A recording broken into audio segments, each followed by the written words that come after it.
అనంతపురం జిల్లా రాప్తాడు నియోజకవర్గంలోని రామగిరి మండలంలో ఎంపీపీ అధ్యక్ష పదవి కోసం జరుగుతున్న రాజకీయ పరస్పర పోరు ప్రస్తుతం ఉత్కంఠగా మారింది. ఒక మండలాధ్యక్ష ఎన్నిక చుట్టూ తిరుగుతున్న ఈ రాజకీయ దుమారం రెండు కుటుంబాల మధ్య గతం నుంచి కొనసాగుతున్న పోటీకి తాజా ఘట్టంగా నిలుస్తోంది. రాప్తాడు నియోజకవర్గానికి ఉమ్మడి అనంతపురం జిల్లాలో ప్రత్యేక స్థానం ఉంది. ఇక్కడ రాజకీయాలు ఎప్పుడూ ఆసక్తికరంగానే ఉంటాయి. ప్రత్యేకంగా టీడీపీకి చెందిన పరిటాల కుటుంబం మరియు వైసీపీకి చెందిన తోపుదుర్తి కుటుంబాల మధ్య దశాబ్దాలుగా ఆధిపత్య పోరు సాగుతోంది. పరిటాల సునీత టీడీపీ తరపున 2009, 2014, 2024 ఎన్నికల్లో తోపుదుర్తి ప్రకాష్ రెడ్డిపై విజయబేరీ మోగించారు. అయితే 2019లో మాత్రం ప్రకాష్ రెడ్డి విజయంతో రాప్తాడులో వైసీపీ ఆధిపత్యం స్థాపించగలిగింది. 5 ఏళ్లలో రాప్తాడు రాజకీయాలు వైసీపీ ఆధీనంలోనే నడిచాయి. 2024లో టీడీపీ తిరిగి అధికారం దక్కించుకోవడంతో రాప్తాడులో పరిటాల వర్గం మరలా పైచేయి సాధించింది.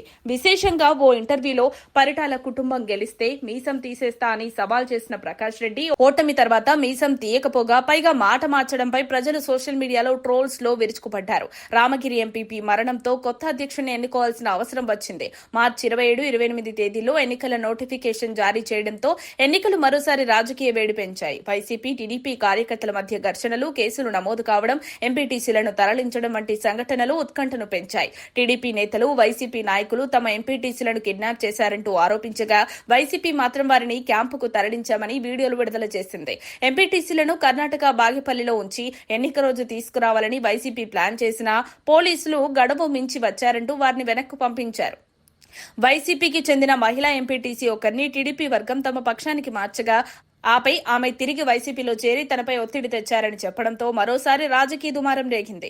ప్రకాష్ రెడ్డి పోలీసులపై విమర్శలు గుప్పించడం, ఆయనపై కేసులు నమోదు కావడం, అజ్ఞాతంలోకి వెళ్లడం, హైకోర్టు ద్వారా రీలోడ్ అవడం అన్నీ కలిపి పరిస్థితిని మరింత కలకలం రేపేలా చేశాయి. రామగిరి మండల అధ్యక్ష పీఠం మహిళలకు రిజర్వ్ కావడంతో రెండు పార్టీలు తమ అభ్యర్థులను ఎంపిక చేసేందుకు వ్యూహాలు అమలు చేస్తున్నాయి. వైసీపీకి చెందిన 3 ఎంపీటీసీలు టీడీపీలోకి మారినప్పుడు అది పెద్ద షాక్ అయితే వారిలో ఒకరైన భారతి మళ్లీ వైసీపీలోకి వెళ్లి టీడీపీకి ఎదురు దెబ్బ ఇచ్చారు. ఇప్పుడు ప్రకాష్ రెడ్డి ఎన్నికలను బహిష్కరిస్తున్నామని ప్రకటించడంతో కొత్త మలుపు తిరిగింది. రేపో మాపో ఎన్నికలు జరగనున్న నేపథ్యంలో రాప్తాడు నియోజకవర్గంలో ఇంకా ఎన్ని టర్నింగ్ పాయింట్లు ఎదురవుతాయో అనేది అందరిలో ఆసక్తిని రేకెత్తిస్తోంది. మరిన్ని అప్డేట్స్ కోసం మా కాయ్ టీవీని సబ్స్క్రైబ్ చేసుకోండి. మా వీడియో కనుక మీకు నచ్చినట్లయితే లైక్ చేయండి, షేర్ చేయండి. మీ విలువైన అభిప్రాయాలను కామెంట్ బాక్స్లో తెలియజేయండి.